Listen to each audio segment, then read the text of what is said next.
할렐루야.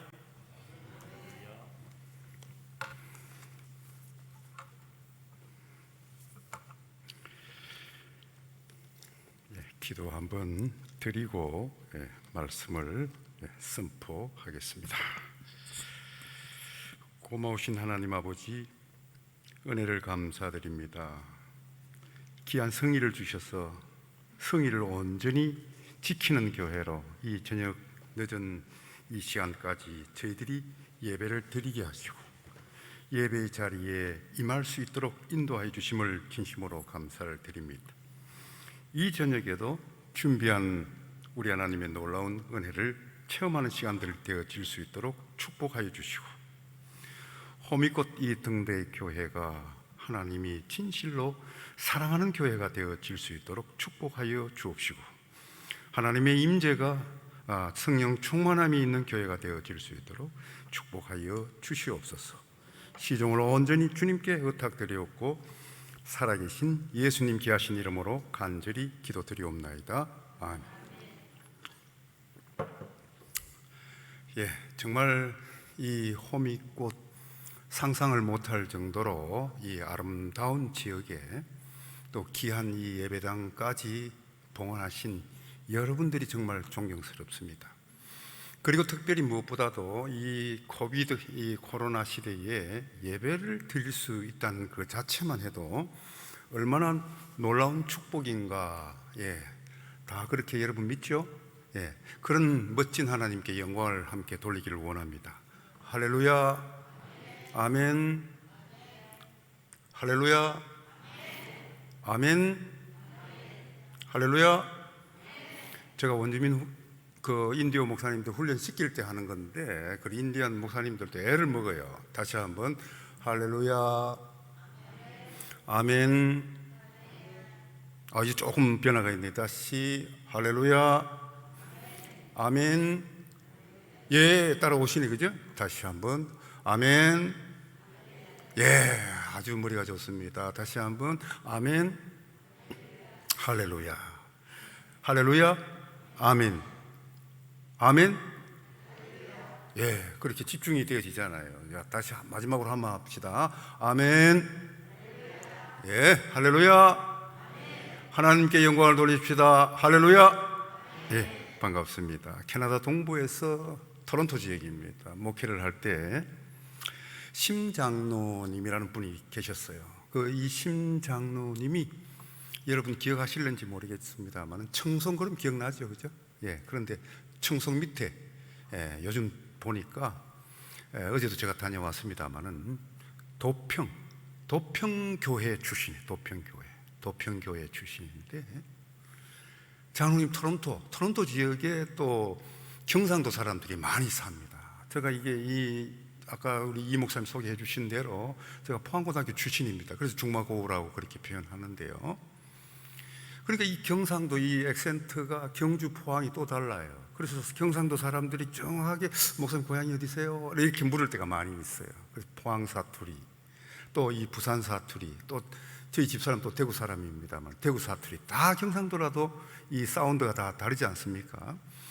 그래도 그 도평 장로님이 저 사운드를 알아차리시더라고요. 목사님 고향이 포항이지요. 그래요. 깜짝 놀랐어요. 도평 그러니까 포항하니까 이 얼마나 가까워요. 그 딸이 또 이 효자교회 또 권사님이에요. 효자교회. 그래서 이 목사님에게 밥 먹을 때도 조 목사님 어디 계시냐고 제가 한번 그 아드님 목사님을 또 안부를 물은 적이 있는데요. 그 장로님이 어쨌든 제가 38살에 또 담임 목사가 됐으니까 얼마나 철이 없었겠어요. 근데 장로님이 그렇게 포항 사람이라고 좋아하시는 거예요. 포항, 이 한국 사람들은 동향 학연 고향과 이 지연 학연 이 자체를 무시할 수가 없는 사람들 아닙니까? 또 이 경상도 사람들은 정말 이 정겹게 인사를 합니다. 그래서 제가 왔다고 막내 아들보다 더 어린 목사인데 그렇게 사랑을 해주시더라고요. 그래서 지금도 고향 오니까 그 심장로님이 기억이 나요. 그 장로님이 교인들 격려해 주시고 기도해 주시고 그 세우기 어려운 그 인격을 세워나가시는 그 모습을 보면서 제가 참 많이 배웠습니다. 지금도 존경에 맞지 않는 그 모습이 더 고향에 오니까 생각이 나는데요. 목사님 좋아질 겁니다. 교인들에게도 괜찮을 겁니다. 희망적이고 격려, 이 이민자들이요, 뉴욕에서나 LA에서나 이 토론토에서나 제가 지금 살고 있는 이 밴쿠버에서도 얼마나 고생을 하는지 몰라요. 근데 그 교포들에게 손을 탁 붙들고 좋아질 겁니다. 괜찮아질 겁니다. 이렇게 격려하시고 교회에다 이 포옹을 해주고 이러니까 교인들이 이 문화장벽, 이 언어장벽, 이 정말 낯설은 곳에서 적응하기 바쁜데 교회에 오니까 목사보다도 장로님이 따뜻하니까 교회가 은혜스러울 수밖에 없었어요. 그렇게 장로님이 지금도 그리워지는데요. 그 장로님이 돌아가시기 전에 90세 때예요. 제가 그래서 참 감사한데, 저도 또 하나님께 감사한 게 돌아가시기 전에 신방을 할 수 있었어요. 그 오늘날 치면 요양원인데 거기 계셔요. 그래서 제가 말씀을 선포하고 위로드리고 이제 기도하기 전에 장로님 어떤 기도를 해드릴까요? 제가 중보 기도를 또 기도 제목을 물었어요. 이 장로님이 어떤 기도 요청을 하시느냐 하면, 목사님 알지 않습니까? 효자교회 우리 신건사 알지 않습니까? 그래요. 저 고향이 포항이니까 알죠, 장로님. 저 LA에 있는 목사님 알지 않습니까? 해마다 토론토에 오는 우리 큰아들 신목사를 알지 않습니까? 이 토론토에 있는 또 이 신건사, 나를 데리고 있는 신건사를 또 아시지 않습니까? 그리고 연이어서 하시는 말씀이, 저 아이들이 LA에 있든지 토론토에 있든지 이 효자교회에 있든지 간에 하나님 영광을 돌리게 해달라라는 그 기도 제목을 저에게 주셨어요. 장로님 뭐라고요? 하나님께 우리 아이들이요 목사님 영광을 돌릴 수 있는 그런 아이들이 되게 해달라고 그렇게 요청을 하셨다라는 말씀입니다. 젊은 제가 지금도 기억하고 있는 것이, 각인이 되어 있는 것이 깜짝 놀랐다라는 말씀입니다. 우리 성도들의 존재 이유와 내가 왜 사는가, 또 어떤 방향으로 살아야 되는가, 목적과 방향, 존재 이유를 정확하게 제시하는 말씀이 하나님 영광을 위하여 살게 해달라는 그 제목 속에서 깜짝 놀랐어요. 실제로 우리들이요, 정말 우리가 고린도전서 10장 31절, 우리 교인들이 훈련 잘 된 이 호미꽃 등대 교인들은 다 알칠 거예요. 어떤 기도의 제목이 있습니까? 그런즉 너희가 먹든지 마시든지 무엇을 하든지 다 하나님의 영광을 위하여 하라. 고린도전서 10장 31절 말씀. 우리가 존재하는 이유, 이 땅에 존재하는 이유, 살아가야 하는 이유, 내가 어느 방향으로 살아가야 하는가, 장망성으로 살아가야 하는가, 천성으로 향하며 살아가야 하는가, 이 목적 방향을 정확히 말씀해 주시는 그 말씀 요절이 고린도서 10장 31절 말씀이고, 이 심장로님이 우리에게 요청하신 그 기도의 제목이 하나님 영광을 위해서 우리 자녀들이 살게 해달라고. 그러면 여러분들이 손해보는 일은 없을 거예요. 저도 그 장로님의 그 기도 제목을 받고부터 장로님 축복 기도해드리고, 장로님 자녀들에게 축복 기도해드리고, 저희 아들도 3명인데 저 아이들이 다 밴쿠버에 있습니다. 그때부터 저의 기도의 제목도 하나님, 저 아들들이, 우리 아이들이, 우리 교인들이 하나님께 영광을 돌리는 자녀들이 되었으면 좋겠다고 그렇게 새벽마다 기도합니다. 할렐루야. 여러분들도 기도 제목을 그렇게 한번 바꿔보세요. 하나님, 수준 있는 기도를, 하나님께 영광을 돌리기를 원합니다. 하나님께 영광을 돌리기를 원합니다. 내가 왜 이 땅에 사는가, 나의 방향성, 이 목표는 무엇인가 하는 그 기도를 바울이 우리들에게 가르쳐 주셨다라는 이야기입니다. 그런데 우리가 하나님의 영광을 돌리면서 살아가기가 쉽습니까? 어렵습니까? 대한민국 돌아와 보니까 대한민국이 너무 잘 살아요. 또 해외에 있으면 이제 밴쿠버도 여행지고 또 파나마도 여행지인데요, 많이 한국 사람들이 들어옵니다. 근데 한국이 이만큼 잘 사는지 잘 몰라요. 사람들이, 한국에 사는 사람들 자체가. 그만큼 한국이 지금 많이 발달되어져 있습니다. 그러다 보니까 이 하나님 영광과 조금 멀리 할 수밖에 없는 그 필연성이 있더라고요. 그래서 사도 바울이, 오늘 이 본문이 쓰여져 있는 교회가 에베소 교회입니다. 그죠? 예배 드리고 있는 우리나 오늘 이 사도 바울이 선교하면서 눈물로 장로님들과 세운 교회가 바로 이 에베소 교회가 아닙니까? 그죠? 그 에베소 교회, 이 교회가 눈물로 사도 바울이 선교하면서 세운 교회인데, 그 에베소 지역에 있기에 에베소 교회다. 호미꽃 등대 교회가 호미꽃에 있기에 호미꽃 등대 교회라고 붙이었다고 우리 이 목사님에게 이야기를 들은 적이 있습니다. 어쨌든 이 호미꽃은 에스파뇰어로 이 푼다, 이 꼬리라는 그런 표현을 가지고 있습니다. 좋은 뜻이죠. 또 뭐 호랑이 꼬리 같으면 얼마나 또 좋은 그런 뜻을 가지고 있습니까? 근데 에베소는 여러분들이 아시는 바와 같이 뜻이 조금 호미꽃보다는 수준이 낮아요. 어떤 수준인가 하면 에베소라는 말의 뜻은 욕망이라는 뜻을 가지고 있습니다. 여러분 아셨죠? 그죠? 에베소라는 뜻은 욕망이라는 뜻을 가지고 있다라는 이야기예요. 그러다 보니까 오늘날 이 성도들도 하나님의 영광과 멀어질 수밖에 없는 이유가 어디에 있는가? 바로 이 에베소에 있다라는 이야기죠. 그러니까 이 에베소가 욕망이라는 그 뜻을 함축하고 있는 도시이다 보니까 에베소 교회가 세속의 물결을 강타하고 있기에 에베소 교회가 함몰 직전에 이 메시지를 사도 바울이 옥중에서 에베소 교회에게 쓴 편지입니다. 그래서 이 욕망이라는 것이 2000년 전 에베소 교회나 이 호미꽃도 항구 도시 아닙니까?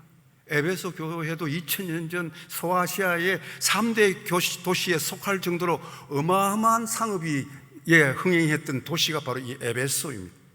돈의 물결이 소용돌이 치는 도시가 바로 이 에베소였다라는 이야기입니다. 그래서 돈이 강타를 교회에게 치니까 사람들이 돈 중독이 되어졌지 않겠습니까? 그래서 에베소 교회의 1차적인 요인은 돈 중독의 문제다라는 이야기입니다. 오늘날 한국교회도 문제가 무엇입니까? 욕망의 그늘 아래서 욕심, 탐심, 돈의 문제입니다. 그죠? 또 하나의 에베소 교회의 문제가 무엇인가 하면 에베소 교회 그 소아시아 큰 세계 중심에 있는 그 지역에 있던 것이 무엇인가 하면 신전이 있어요. 아데미 신전이. 이 교회 사학자, 역사학자에 의하면 아데미라는 큰 이 헬라 문명 그 가까이에 그리스 바로 옆에잖아요. 그 헬라 문명 주된 나라가 이 마세도니아, 이 발칸이라고 불려지는 그리스가 아닙니까? 그죠? 이 그리스의 문명을 간접적으로 받은 도시가 소아시아, 오늘 특히 그 에베소 지역에도 마찬가지. 그러다 보니까 아데미 신전이라는 거대한 이 신전이 이 에베소 도시 내에 있었다라는 것입니다.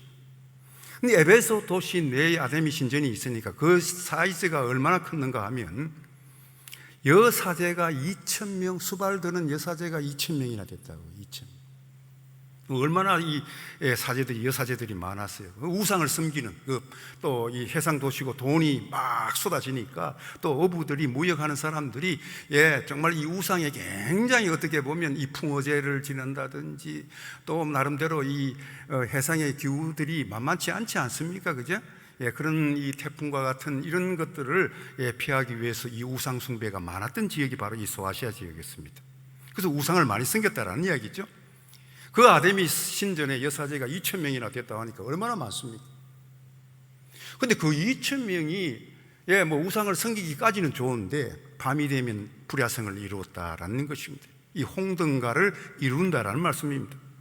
오늘날 네덜란드처럼 이 홍등가를 이루는 도시가 바로 이 에베소 도시라는 곳입니다. 2,000명 되는 이 젊은 여사제들이 성을 매매하는 그런 일로 전락이 되어졌다라는 것을 우리는 역사학적으로 정말 밝힐 수 있는 그런 부분이다라는 것을 제가 찾아본 적이 있습니다. 그러니까 낮에는 돈 번다고 정신이 없고 밤에는 이 성매매하는 이 성매매 이 율락가로 정신이 없는 도시가 환락가 도시가 바로 이 에베소였다라는 말씀이죠. 그러니까 이 성의 이 물결, 성중독의 물결, 동중독의 물결, 오늘 가만히 한국 사회를 보십시오. 미국도 마찬가지입니다. 유럽도 마찬가지입니다. 한국도 마찬가지입니다. 성이 문제가 얼마나 심각합니까? 그죠? 또 이 돈 중독이 얼마나 심각합니까? 교회가 왜 저렇게 함몰되어져 가고 있습니까? 돈과 성 중독 때문에 대한민국 교회가 허물어져 가고 있습니다. 영적으로 파산 직전에 있는 시점이 지금 한국교회의 위치다 해도 과언이 아닙니다. 거기서 한 개 더 붙인다면 콜롬비아가 여러분 마약의 주산지입니다. 콜롬비아는 파나마하고 연결되어 있는 국경 국가예요. 국경만 넘어가면 바로 콜롬비아입니다. 여러분 아시죠? 콜롬비아는 게릴라들이 많고 거기에는 마약이 만들어지는 곳이 바로 이 콜롬비아입니다. 그 며칠 전에만 해도 3천억 정도면 많죠? 이 비료 포대 한 포대 정도면 3천억 한다고 합니다. 그게 미국 정부에서 비행기를 띄워서 한국 부산항에 마약이 들어가고 있으니까 그 배를 잡아라. 미국에서 지령이 때려 3년 전에. 여러분 뉴스에서 보셨을 거예요. 비료 포대 하나면 3천억이 되는 어마어마한 금액이라는 것이죠. 그게 어느 나라에 팔고 있는가? 한국에 들어오고 있는 그 이야기, 실상을, 시사적인 이야기를 여러분들에게 지금 하고 있는 거예요. 마약 중독이 심각하다라는 이야기입니다. 삼성이 마약 중독으로 재판받는 거 보았죠? 뭐 삼성뿐이겠습니까? 국회의원 아이들, 또 심지어 대통령 아이들까지도 마약 중독되었다는 그 뉴스 매스컴에 이 때리는 그 이유가 가짜가 아니다라는 것입니다. 미국이든 선진국의 마약이 그냥 그냥 비행기로 그냥 마약이 들어가고 있습니다. 그만큼 마약 중독이 심각한 지경에 있는 것이 오늘날 지구촌의 진풍경이다라는 이야기죠. 마약 중독, 성중독, 또 돈 중독, 또 한국 사람들 같은 경우는 이 일 중독이에요. 외국 가도 일밖에 몰라요. 이런 중독에서 벗어날 수 있는 일이 뭔가 제가 많이 고민을 했습니다. 제가 중독을 벗어나게 하기 위해서 사실 캐나다에 유학으로 들어갔던 거예요. 캐나다 처음에 들어가는 게 중독을 어떻게 하면 벗길 수 있을까, 치유할 수 있을까, 힐링을 할 수 있을까, 그 목적으로 제가 26년 전에 캐나다를 먼저 들어간 그런 경험이 있습니다. 그런데 오늘 이 본문에도 사도 바울이 표류하고 있는, 방황하고 있는 혼돈 속에 있는 이 에베소 교회가 어떻게 가야 아름다운 교회로, 다시 주님의 교회로 회복이 되어질까, 멋진 하나님의 교회로 다시 세워질까, 눈물로 이 바울이 세운 교회 어떻게 하면 회복할까 하는 것이 바울의 심경이다라는 이야기. 가만히 2000년이 지난 예배 드리고 있는 이 삶의 현장에 있는 우리 교인들, 여러분들도 어떻게 하면 하나님께 영광을 돌릴 수 있을 것인가, 그것을 오늘 함께 은혜로 나누고자 한다라는 이야기입니다. 욕망에서 벗어나라. 철인 아리스토텔레스가 이야기를 했어요. 이 욕망은 인간의 만족을 상실케 해버린다라는 명언을 남겼어요. 욕망은 인간의 만족을 상실케 해버린다라는 그런 명언을 남겼어요. 욕망이 들어오게 되어지면 만족이 사라져버리고 성령이 주는 기쁨이 사라져버리고 하나님이 주신 며칠 전에 드렸던 그 감사가 사라져버린다라. 여러분 다시 하나님 주신 놀라운 축복이, 영적인 축복이 무엇입니까? 이 땡스기빙이라는 감사, 그죠? 성령의 열매라고 불려지는 이 조이라는 기쁨, 또 오늘 철인 아리스토텔레스가 말했던, 또 우리가 너무나 자주 이 만족을 많이 깨닫고 있지 않습니까? 이 만족을, 자족함을 빼앗아가 버리는 게 무엇인가? 욕망이다라는 이야기, 탐심이다라는 이야기, 욕심이다라는 이야기. 욕심과 탐심, 이 욕망에서 벗어날 때 우리는 중독에서 벗어날 수 있고, 또 하나님이 주는 영적 기쁨, 만족과 또 성령의 기쁨, 또 이 자족의 은총을 우리가 누릴 수가 있다라는 말씀입니다. 자, 그러면 우리가 구체적으로 이 욕망에서 벗어날 수 있고 하나님께 영광을 돌릴 수 있는 방법이 뭔가? 먼저 이 자족할 수 있는 방법은 하나님의 영광을 쫓아가면 되는데, 하나님의 영광을 쫓아갈 수 있는 그 노하우를 사도 바울이 핵심적인 영적 원리를 찔러주고 있어요. 16절 말씀, 우리 한번 본문 16절 말씀 한번 보십시다. 16절 말씀 시작. 세월을 아끼라, 때가 악하니라. 다시 한번 시작. 세월을 아끼라, 세월을 아끼라, 때가 악하다라고 표현합니다. 요 사도 바울이 가장 엑기스 말씀을 안 던졌겠습니까? 그죠? 그 세월을 아끼라 원어를 헬라 말을 한번 봐야 되겠다. 원어를 제가 한번 보니까 세월을 아끼라는 말을 원어에는 시간을 사라라고 그렇게 표현하더라고요. 시간을 사라, 세월을 아끼라가 더 쉬운 것 같아요. 왜냐하면 시간을 살 수 있습니까, 여러분? 시간은 살 수 없는 물질입니다. 그죠? 보이지 않는 것 아니겠습니까? 살 수 없는 존재예요. 그걸 사라고 하니까 더 이해가 안 되죠? 그래서 제가 이제 외국에서 영어 성경을 보니까 이 NLT라고 이 보수적인 영어 성경이 있어요. 그 성경에 보니까 시간을 구속하라 라는 말을 쓰더라고요. 시간을 구해라.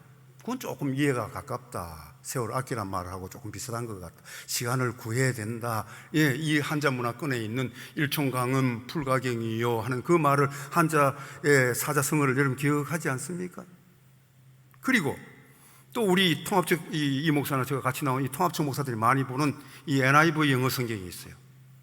거기에는 기회라는 말을 쓰고 있어요. 이 opportunity라는 기회를 포착하라는 말이 있더라고요. 그러면 시간을 구속하고 시간을 사고 기회를 포착하는 길이 뭔가? 내게 주어진 이 호미꽃 등대 교회에서 최선을 다하는 일이 뭔가? 이 짧은 이 유한한 인생 속에서 이 짧은 인생이 70이면 강건함이 80이라고 이 시편 90편에서 모세가 소개해 준 그 명언을 우리가 기억하지 않습니까? 이 짧은 인생 속에서 우리가 살아갈 수 있는 그 방법은 최선을 다하면서 살아가라는 그 원리고, 또 하나는 영적으로 성장할 수 있는 기회가 되어지면 이 저녁 예배가 이 코비드 시대 때 얼마나 귀한 일입니까? 영적으로 성장할 수 있는 기회면 길을 쓰고 그 기회를 잡아내는 것이 바로 시간을 사라, 또 세월을 아껴라, 또 기회를 잡아라 하는 그런 의미다라는 이야기. 바울이 에베소 교회를 선교하면서 세웠지 않았습니까? 눈물로, 그죠? 또 지금도 옥중에서 이 편지를 보내고 있지 않습니까? 바울의 신분은 선교사입니다. 선교사가 복음을 전하는 일이 가장 소중하지 않겠습니까? 그래서 바울이 가장 우선시했는 일이 선교하고, 선교를 위해서 자기의 이 분신을 내어놓은, 이 몸을 내어놓은 사람이 바로 사도 바울이잖아요. 그리고 여러분 알다시피 예수님이 하늘나라 올라가시면서 마지막 우리에게 주신 말씀이 뭐예요? 사도행전 1장 8절 말씀, 땅 끝까지 이르러 내 정인이 되라는 말씀을 유언으로 주고 가셨지 않았습니까? 그죠? 정인이 무엇입니까? 선교지에서 선교하다 죽으라라는 이야기입니다. 쉽게 이야기하면 복음을 증거하라라는 이야기입니다. 예수님이 하늘나라 공생에 마치고 마지막 자녀들에게 던진 메시지는 땅 끝까지 이르러 선교하는 일에 너희 생애를 바쳐라라고 분명히 우리들에게 말씀을 유언으로 남겼어요. 그럼에도 불구하고 우리가 잊어버리고 또 망각하고 있으니까 중요시 모르고 중요시하지 않고 세월을 보내고 있지 않습니까? 어쨌든 선교하는 일이 너무너무 중요하다라는 것은 제가 이제 한 8년째 지금 파나마 선교 사역을 하고 7년 사역을 하고 올라왔는데요, 선교가 왜 중요한지 선교지에서 경험한 일을 간략하게나마 여러분들에게 소개해드리고 싶습니다. 제가 한 46년 된 파나마에서 유일한 한인교회도 담임 목사로 섬겼어요. 담임 목사로 먼저 콜링 8년 전에 저를 불러서, 거기는 뭐 독립교단이니까 제가 장로교를 해야 된다 이렇게 고집을 할 수 없는 한 50년 가까이 된 오래된 교회였어요. 그것도 하나밖에 없는 교회고. 그래서 할 수 없이 수락하고 저는 또 파나마에 오기 전에 캐나다 장로교회, 우리나라에 복음을 전해준, 또 연세대학교를 세운, 연세대 세브란스 병원을 세운 그 선교사, 토론토 대학 의대생을 배출한 그 캐나다 장로교 파송 선교사입니다. 그래 가보니까요, 선교할 수 있는 그 파나마 시티에 있는데, 파나마 시티는 또 주재원 교회니까 주재원들이 70%니까 이민교회도 또 아니에요. 사실 한국 교회와 가까운 교회. 그래서 이제 선교를 여러 가지 선교를 할 수 있었는데, 어려 선교, 청년 선교, 어린이 선교, 또 지금은 마지막 그 가장 중요한 원주민 목회자들을 교육시키는 파나마 바이블 컨퍼런스라는 신학교까지 마지막 세우다가 제가 지금 올라와 있습니다. 그리고 뭐 아큐팡처라는 치기공, 미용 선교, 컴패션 어린이 선교까지 다 해볼 정도로 다 터치를 하고 올라왔는데요. 그 중에 가장 저에게 선교 가운데 인상 깊게 남아 있는 것은 청년 사역입니다. 한 7년간 청년 사역을 미국 선교사가 보내줘서 7년 청년들하고 호흡하고 청년들을 많이 변화시키고 올라왔는데요. 그것이 지금 캐나다 올라와 보니까 그것이 가장 의미 있는 선교 중에 또 가장 충격적인 선교다라는 것을 깨닫고 계속 청년 사역을 도와주려고 계획을 하고 있습니다. 해마다 100명 정도 한인 사역인 한인 2세 청년들이 7년 넘게 파나마 지역을 들어왔어요. 그럼 100명이 그 예배당에 숙식을 할 수 있는 지하 교육관 재울 수 있는 능력이 100명밖에 못 재워요. 그러니까 해마다 이 미국 캐나다 애들은 아니에요. 미국 한인교회가 한 5천 개 됩니다. 한인교회가. 미국 대형교회 한인교회들은 거의 파나마를 방문했을 거예요. 중남미 이 남부 이 아메리카라 그러죠. 남아메리카라 그러죠. 이 중남미 이 멕시코 밑에부터 이게 한 34개국 되어집니다. 근데 거기 이 중남미는 지금 경제 문제로 심각하게 못 사는 나라 중에 하나입니다. 정부가 33개국이 좌파 정부입니다. 그리고 총을 다 가지고 있어요. 총을. 굉장히 선교하기 어려워요. 근데 파나마는 유일하게 운하가 있어요. 미국이 마지막 건설한 그 운하가 있기 때문에 파나마는 지금 또 미국의 영향권 아래에 있습니다. 그래서 이 화폐도 달러 화폐를 써요.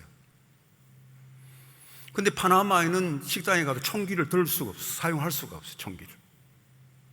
안전하게 국가를 유지하기 위해서 정부에서 총기 소지를 허용하지 않습니다.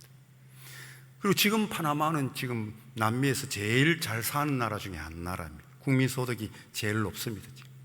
그래서 대한민국 지상사 30개 지상사들이 파나마의 헤드코트를 가지고 있어요. 본부가 거기 있어가지고 중남미 34개국을 이 타워 핸들 할 수 있도록 이 지상사들이 파나마에 한 30개 넘게 있습니다.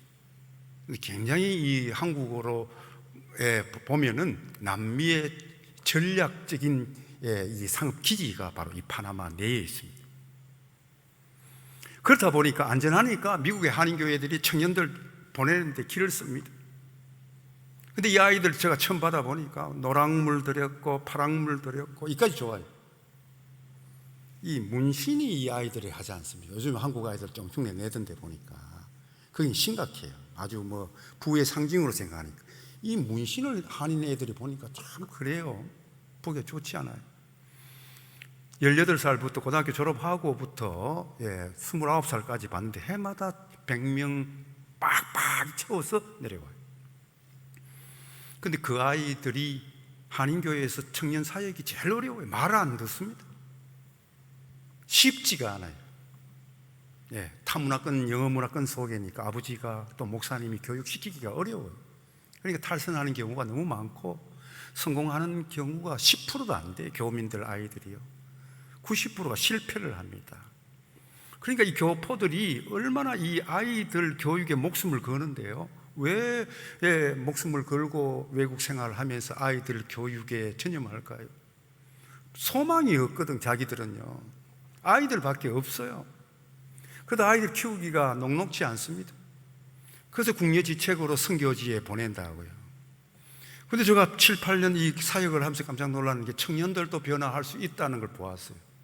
그래서 저에게 더 충격이 있는 것 같아요. 사람이 변화할 수 없는데 변화가 되어지더라라는 이야기.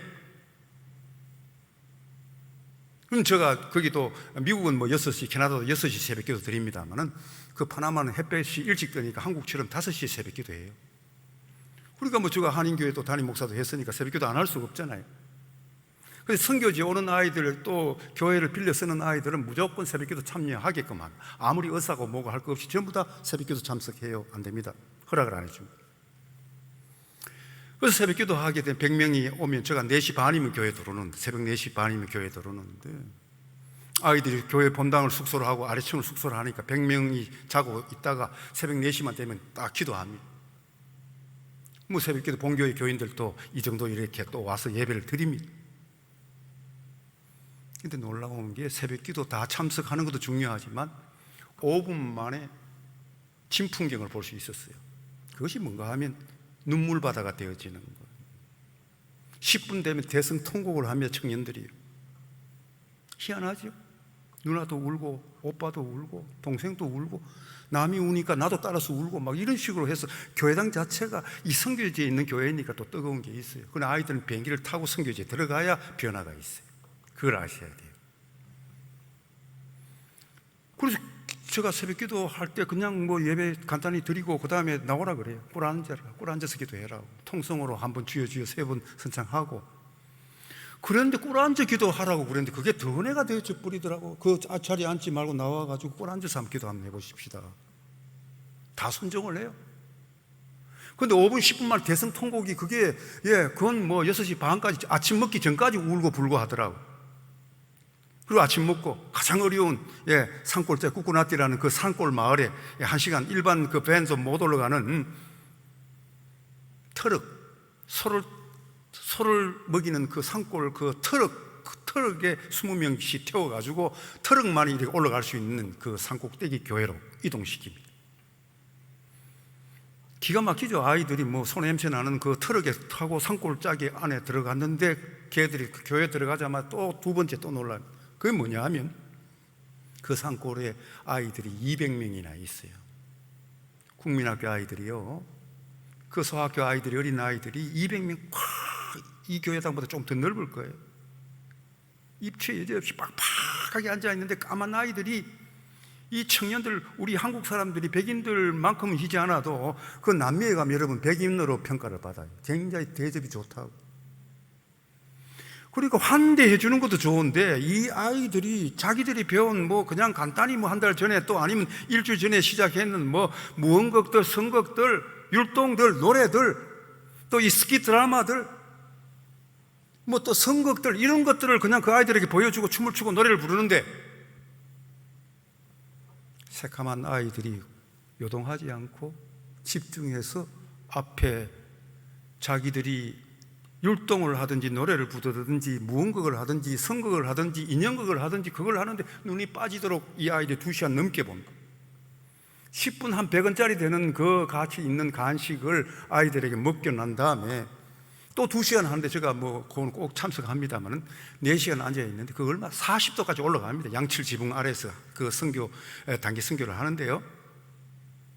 그 뭐 바이블 스터디를 할 때도, 이 성경 공부를 할 때도 그렇고, 아이들이 집중해서 새까만 아이들이 그 아이들 앞에서 무대에서 떠들고 이렇게 춤추고 노래 부르고 하는 걸 보니까 문신이 새겨져 있고 노랑머리고 파란머리고 엉망진창인 자기들이 새벽기도 왔는데 회개 한번 하고, 선교지 교회 가니까 자기를 사람 취급을 해주는 거예요. 아니, 나를 선생님으로 이긴다? 내가 어설프게 배워와서 하는데 쟤들이 눈이 빠지도록 꼼짝하지 않고 본다? 거기에서 아이들이 이 자신감을, 자긍심을 심겨지는 거예요. 나도 할 수 있다, 이래 되어지는 거예요. 아이들이, 청년들이 할 수 있다라는 이 자긍심이, 또 이 자신감이 올라타게 되어지면 사람이 기적을 만드는 요소가 되어버린다라는 이야기. 그 이제 집으로 돌아올 때 가끔 저 가까이 있는 아이들이, 선교사님 희한한데요, 이래. 저 아이들이 꼼짝하지 않고 저 하던 걸 이렇게 보던데요. 그리고 선교사님, 제가 희한하게 지금 내가 변화가 되어지는데 이 우울이 있고 불평이 있고 부정이 있고 늘 원망했던 제가 왜 이런지 이제는 기쁨이, 이 성령이 주는 기쁨이 지금 실리는 것 같아요. 맞다 그랬지요. 네가 선교지에 가서 봉사를 했기에 그토록 우울해서 기쁨을 가지고 만족을 가지려고 했던 것이, 그 어떻게 보면 별 보잘것없는 것으로 시큰둥하게 여겼던 그 만족과 기쁨이 그렇게 소중한 것인 줄 선교사님 몰랐습니다. 맞다, 그것이 얼마나 큰 하나님 주신 은혜인지 이제 깨달아서 너무 기뻐요. 나는 돈이 없어도 살 수 있을 것 같아요. 그래, 네가 제대로 이 은혜 자리에 들어가고 있네. 은혜가 콱콱콱콱, 여러분들 말씀 듣듯이 그냥 콱콱콱 은혜가 들어가더라고요. 그러면서 저녁에 또 제가 한 코스를 돌리는 것이 무엇인가 하면, 저녁에는 부흥회를 돌립니다. 찬양을 뜨겁게 하고, 연합 중보 같이 청년들이 기도하니까 새벽에 회개 기도하고, 아니면 또 점심때 또 오후에 봉사활동 선교하고 내려왔으니까 저녁에 밥 먹고 애들 딴짓 담배 피우라 그래도 담배 안 피워요. 첫째 날엔 담배를 피우는 놈 담배 피우고 엉망진창이다가 선교지 갔다 오면 사람이 획가닥 바뀌어가지고, 그날 밤이 저녁 먹고 8시부터 집회를 하면 평균 4시간, 12시, 이지하게 12시 넘어가. 12시 넘어가. 자라고, 제발 4시 반에 일어나야 되니까 자라고 하는데도 밤을 꼴딱 세우는 아이들도 있어요. 눈물의 바다를 이루어요. 하나님, 나도 루비 캔드릭처럼 나에게 1000개의 목숨이 있다면 이 1000개의 목숨을 이 조선을 위해서 드리겠나이다 하고 고백했던 루비 캔드릭, 미국 남장로교 100년 전에 파송한 미국 선교사입니다. 24살짜리 루비 캔드릭이 죽으면서 정말 열병으로 죽어간 그 루비 캔드릭이 마지막 남긴 유언이 무엇인가 하면, 나에게 1000개의 목숨이 나에게 주어진다면 그 1000개의 목숨을 조선을 위해서 드리겠나이다 하는 그 고백을 이 양화진 선교사 묘역지에 보면 그렇게 묘비에 새겨져 있어요. 여러분, 우리나라가 100년 전에는 그렇게 가난한 나라로 미국의 남장로교 파송한 여자 선교사가 눈물로 이 한국을 위해서 기도하고, 그 죽음이 오늘날 한국이 되어졌다면 한국이 이래서는 안 돼. 한국이 왜 살려주는지 아세요, 여러분? 한국 교회하고 미국 교회만 살려놨어요. 제가 선교지에 있으니까. 그래도 선교사 보내고 선교사 후원하고 선교하는 교회가 한국 교회고 미국 교회예요. 미국이 저나마 나쁜 짓을 해도 미국이 살아남는 이유가 미국 교회가 커요. 4만 명 출석하는 교회도 있고, 메가처치가 2,000명 넘는 교회가 50개 넘습니다. 50개. 미국 2,000명 가면 굉장한 교회입니다. 미국은 유럽하고 달라요. 대한민국하고 두 개 이 나라의 교회를 살려두는 이유는 미국도 그렇고 한국도 그렇고 선교하는 교회가 되었기에 하나님 축복으로 지금도 살려두고 있다라는 사실을 믿는 여러분 되시기를 주의 이름으로 축원합니다. 그래서 그 청년들이 그렇게 변화가 되어지니까 제가 덥고 고달프고 해도 선교를 해야 되겠습니까? 안 해야 되겠습니까? 여러분은 후방에서 기도해 주는 선교사입니다. 또 여러분은 후방에서 후원해 주는 후원 선교사들입니다. 저희들은 일선에 정말 목숨을 걸고 선교하는 일선 선교사들입니다. 후방 선교사, 후원 선교사, 영성 선교사, 일선 선교사가 합쳐져서 함께 선교할 때 하나님이 기뻐하시고요.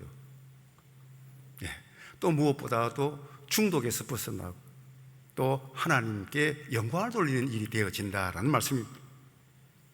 시간이 갔지만 고향교회니까 한 말씀만 더 전하고 내려가겠습니다. 한 말씀이 더 어떤 것이 있는가 하면 18절 한번 보십시다. 우리 18절 시작. 술 취하지 말라, 이는 방탕한 것이니.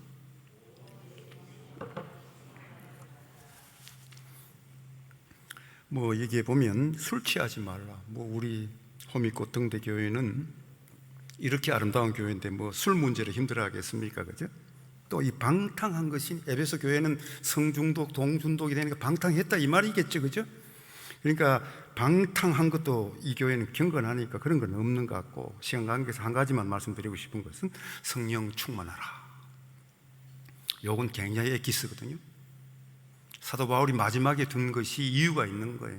가장 중요한 화차와 같은 동력원이 되어지는, 힘의 근원이 되어지는 말씀이 바로 성령 충만하라라는 말씀입니다. 성령 충만이 무엇입니까? 성령, 순복음교회하고 우리가 장로교회니까 좀 다르지 않습니까? 방언 받는 게 성령 충만한 건 아니지 않습니까? 그죠? 성령 충만함이란 이 통합적인 이 신학에서는 성령의 지배를 받는 것이다 라고 그렇게 해석할 수 있습니다. 성령 충만이란 성령이 가득 차서 성령의 지배함을 받는 게 성령 충만으로 해석할 수가 있다라는 말씀입니다. 마치 사도 바울이 이 아시아로 갈까 유럽으로 갈까 그때 헷갈릴 때 사도행전 16장 이야기입니다. 그 발칸 반도에서 마세도니아 지역이라고 그러죠. 지금 오늘날 마세도니아 그 발칸 그리스 그 지역 아닙니까? 그 사람들이 성령이 손을 흔들지 않습니까? 이 그리스로 넘어오라고, 마세도니아 지역으로 넘어오라고 성령이 손짓을 했다라는 것이 사도행전 16장 상반절 부분에 나오고 있습니다. 바울이 성령을 따라 성령 지배함을 받았기에 세계 선교의 가업을 이룰 수가 있었다라는 말씀입니다. 그래서 이제 성령 충만하고, 그 다음에 또 이 어구 가운데서 우리가 볼 수 있는 게 성령 충만함을 받으라라는 이 표현은 반말 아닙니까? 그죠? 반말뿐만 아니라 명령 어구다라는, 청유형이 아니고 간청하는 그런 문이 아니고 이 평서문도 아니고 명령하는 명령어구다라는 것을 우리가 볼 수 있지 않습니까? 명령문이다라는 이야기. 명령문은 무엇입니까? 성도들은 성령 충만을 받아도 되고 안 받아도 되고 이런 차원이 아니라 무조건 받아야 된다라는 이야기.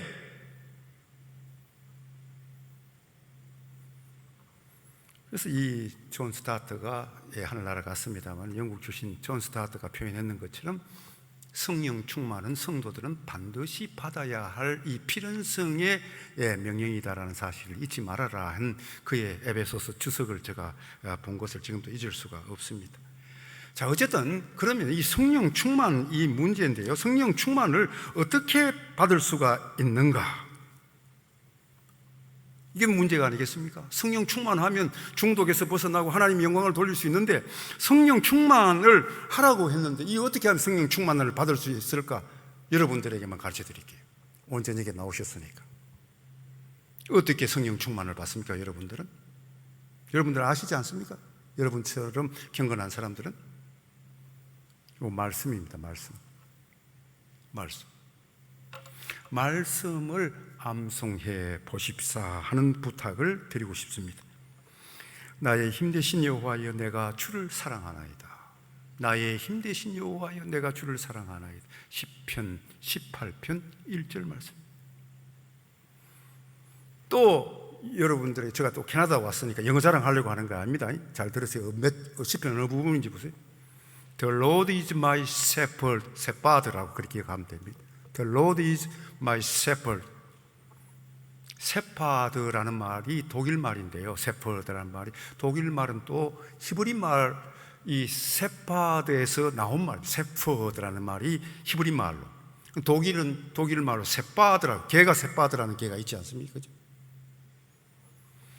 하나님은 우리의 세퍼드다, 목자이시다. 목자는 길을 안내해 주는 분이잖아요. 그러니까 하나님이 얼마나 우리들에게 있어서 중요한 분인가를 잊어버리지 말아라라는 말씀입니다. 하나님은 나의 이 스트렝스, 힘이시다. 하나님은 나의 목자시다. 길을 열어주시는 분이다. 이 말씀을 제가 2개를 벌써 암송하고 있어요. 제가 주재원 파라마 이야기를 조금만 하고 설교를 마치고자 합니다. 주재원들이 많은 교회니까 하루는 삼성물산에서 제대한 김 사장이라는 분이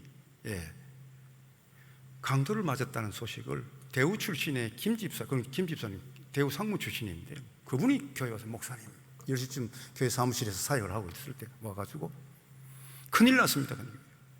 요즘 교회 나오지 않는 삼성물산에서 제대하신 김 사장 목사님 아시잖아요. 그래, 알죠. 한 번씩 식사하고 그랬지 않습니까? 그러니까 목사님, 간곡히 그 김 사장이 목사님 만나 뵙고 점심을 사드리겠다고 하는데 한번 만나 주십사고 하고 부탁해 와서 목사님 만나야 되겠는데, 근데 그 뒤가 문제예요.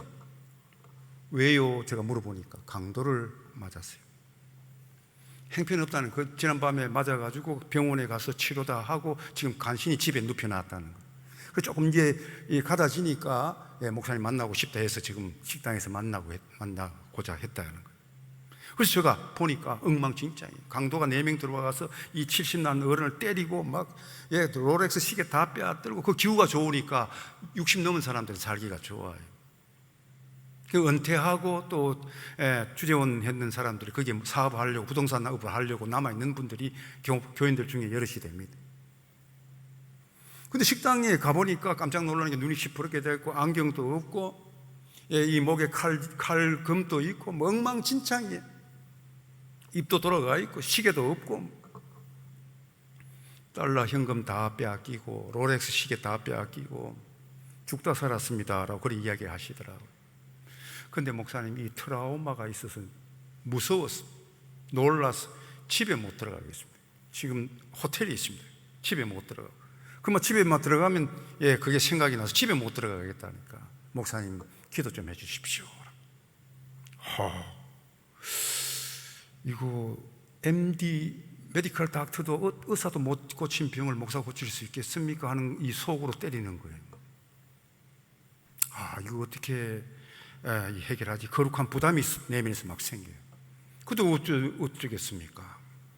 지금 풀어드려야 되겠는데 의사들도 치료 못하는 부분들이 있어서 왔는데 트라우마를 어떻게 극복해낼 것인가? 그건 말씀밖에 없거든요. 그래서 제가 이 말씀을 시편 23편을 영어로 읽어드렸어요. The Lord is my shepherd라는 그 이야기를 하니까 이분이 경북대 영문과 출신이에요. 영어를 너무 잘 알기 때문에 제가 일부러 영어를 각인시켜 놓으면 이 사람은 흥미롭게 말씀을 외울까 싶어서 The Lord is my shepherd라는 이 셋바드라는 여호와는 나의 목자시라는 이 말씀을 던지니까 신기하게 금방 그 자리에서 외워버리고, 그래 말씀을 외우세요. 그래 놓고 제가 두 번째 찔러드린 말씀이 바로 시편 23편 4절 말씀. 내가 사망의 음침한 골짜기를 지날지라도 주의 지팡이와 막대기가 나를 안위하시나이다. 다시 한번, 내가 사망의 음침한 골짜기를 지날 때라도 주의 지팡이와 막대기가 나를 안위하시나이다 하니까 눈물을 툭툭툭툭툭 흘리더라. 지난밤에 사망의 음침한 골짜기로 지옥과 천국을 왔다 갔다 했거든요. 근데 앞에 있는 김 목사가 내가 사망의 음침한 골짜기를 지날 때도, 그 밤에도 내가 지옥의 문턱에서 또 갔다가 올 지경이었어. 하나님이 나를 구해 주셨는가? 이 음성이 하나님의 음성으로 들린 거예요. 제가 보는 앞에 그렇게 폭포수 같이 소낙비 같이 눈물을 쏟는 거 처음 봤어요. 노인이 눈물을 그렇게 많이 못 흘려요. 눈물을 흘리니까 트라우마가 어떻게 되겠어요? 눈물은 이 정화의 능력이 있습니다.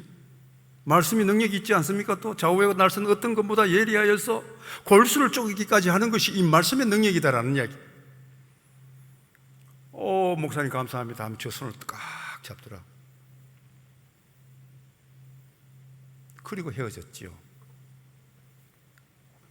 그리고 평안하게 그냥 또 그다음 한 주간 지나고 있는데 그 다음 주간에 아침에 또 대우 상무 김지수가 또 뛰어왔어요. 목사님 죄송한데 우리 김 사장이 간밤에 잠 한숨을 못 잤다고 그래요. 지금은 가위질 때문에 잠을 못 잔다는데 목사님 점심을 사드릴 테니까 한번 더 만나자고 그러는데 어떻게 하면 좋겠습니까? 제가 점심 바쁜 사람이 점심 사준다 그러는 거로 만날 수 있겠습니까? 제일 싫어하는 게 밥 사주는 건데. 근데 목사님 밥 사주면 제일 좋아하고 우리 같은 게 밥 사주는 게 싫어하는 사람이에요. 그냥 늘 일상적으로 집사람이 해주는 밥을 먹어야 속이 편합니다.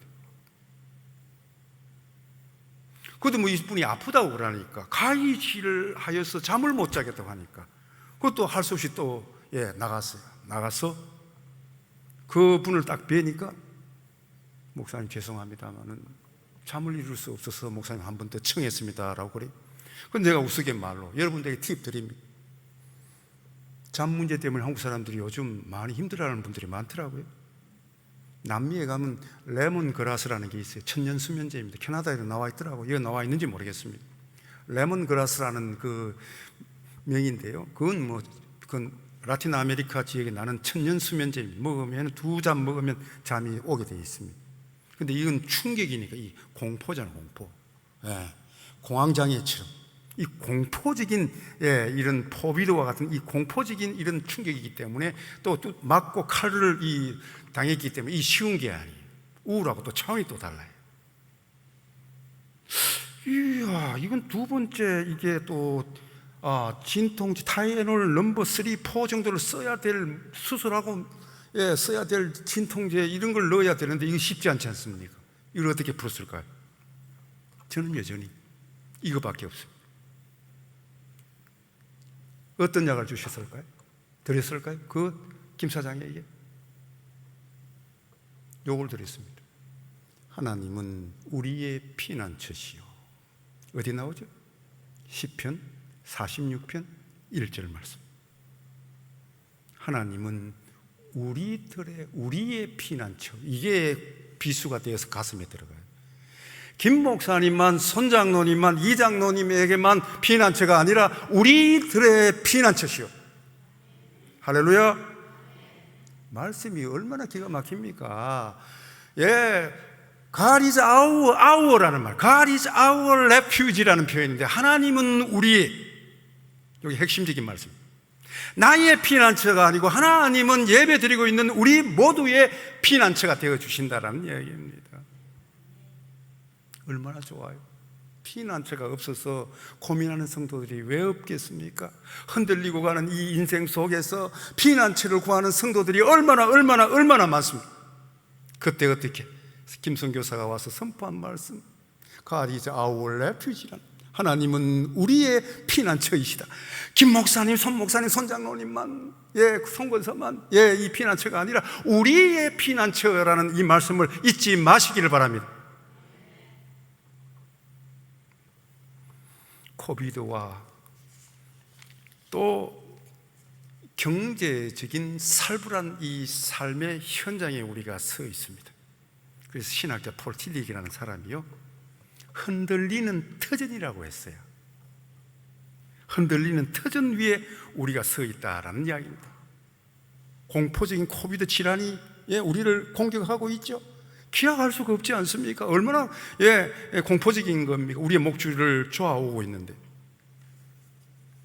마약 중독, 돈 중독, 일 중독, 게임 중독, 중독으로 우리의 목을 또 쪼아오고 있습니다. 이 죄악의 간영이 되어져서 죄가 우리들을 공격해오는 세속의 물결이 교회 속으로 들어오고 있습니다. 이 흔들린 터전 위에 우리가 어떻게 살아갈 수 있을까요? 한마디로 예배는 또 선교는 또 예배의 연장입니다.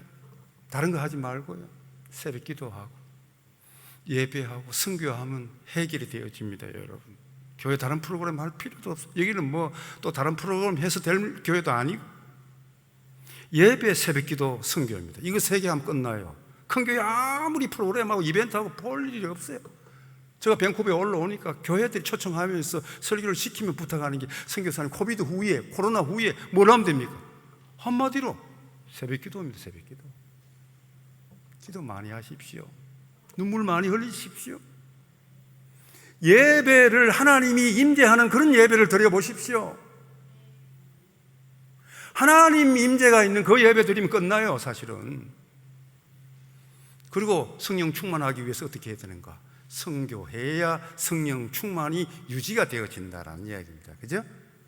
그래서 이 죄악이 간영한 세상 속에서, 또 중독이 많은 세상 속에서 승리할 수 있는 그 비법은 무엇인가? 성령 충만하셔서 하나님 임재가 있는 호미꽃 등대교회 되시기를 주의 이름으로 축원합니다.